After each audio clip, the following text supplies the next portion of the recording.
Dr. Nigel Marvin. My dear Doctor. Suzanne. Welcome to Prehistoric Park.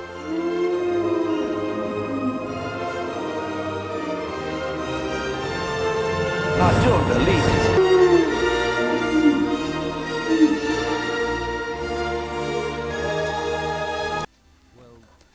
We start the episode with Prehistoric Park experiencing a heat wave. This is a particular problem for the park's resident mammoth, as I said it would be. But we had to put Prehistoric Park where it was warm because of all the reptiles and the dinosaurs that we're having here.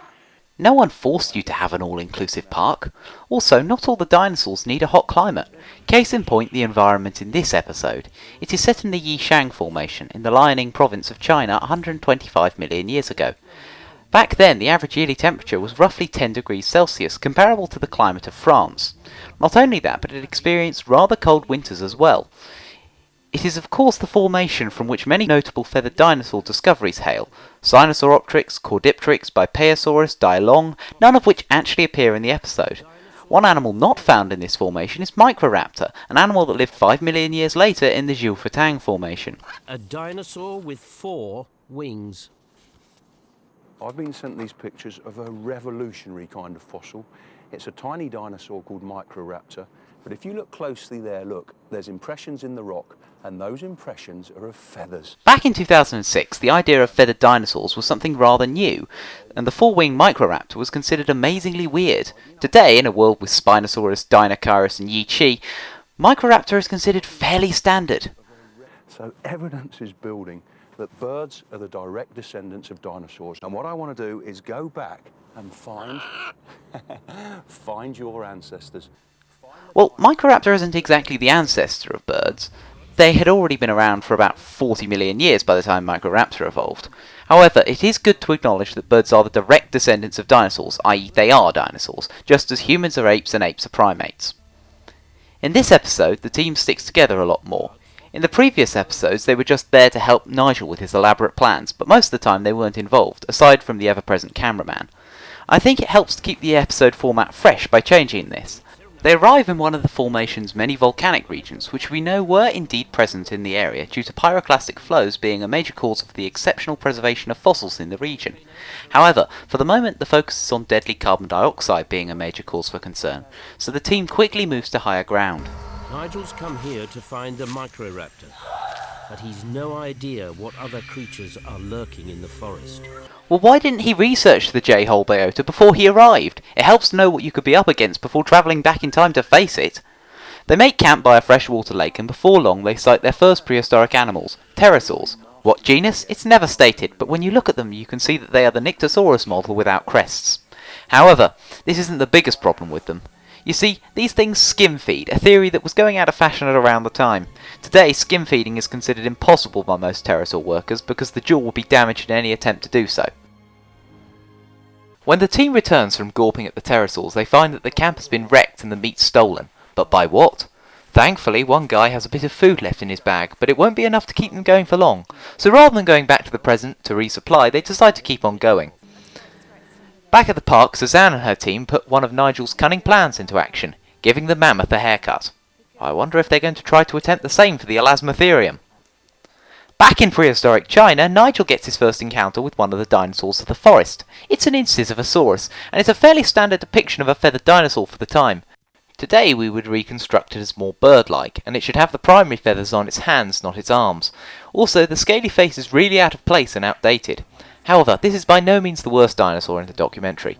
One good observation made is that the feathers are for display rather than flight, as it helps to explain the evolution of feathers in dinosaurs.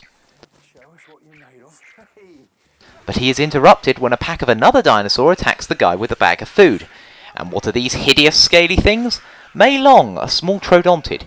In 2006, the specimen we had was interpreted to be a juvenile, due to its long legs and large eyes. However, more recent studies on a second specimen showed that these individuals were actually fairly mature, despite only growing to half a metre in length.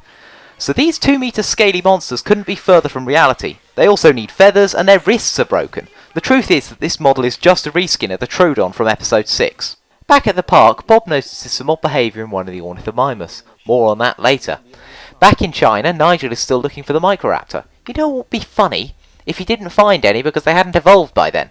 But eventually he does find some, gliding in the trees. The microraptors suffer from mostly the same issues as the Incisivosaurus: a scaly head, primaries in the wrong place, and one bonus issue that they couldn't have known about at the time.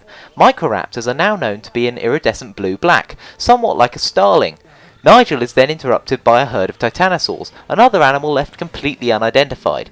There is a popular held belief that these are the late Cretaceous Borealosaurus, but really I think they just wanted a generic titanosaur.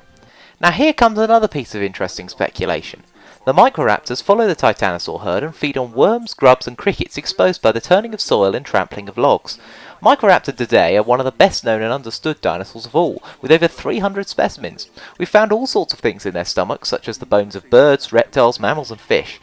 The first specimen we found was a juvenile, and it was thought at the time to be the smallest dinosaur, only able to feed on invertebrates. Now we know it to be a versatile predator, and ironically bigger than Mei Long. Now Nigel decides that it's time to catch one of the microraptors.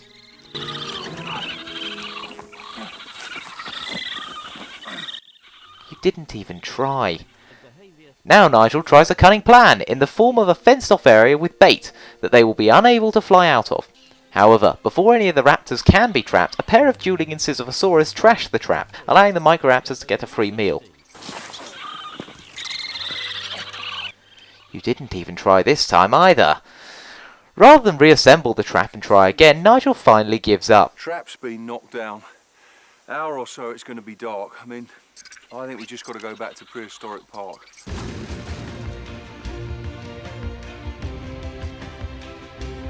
And work out a new strategy.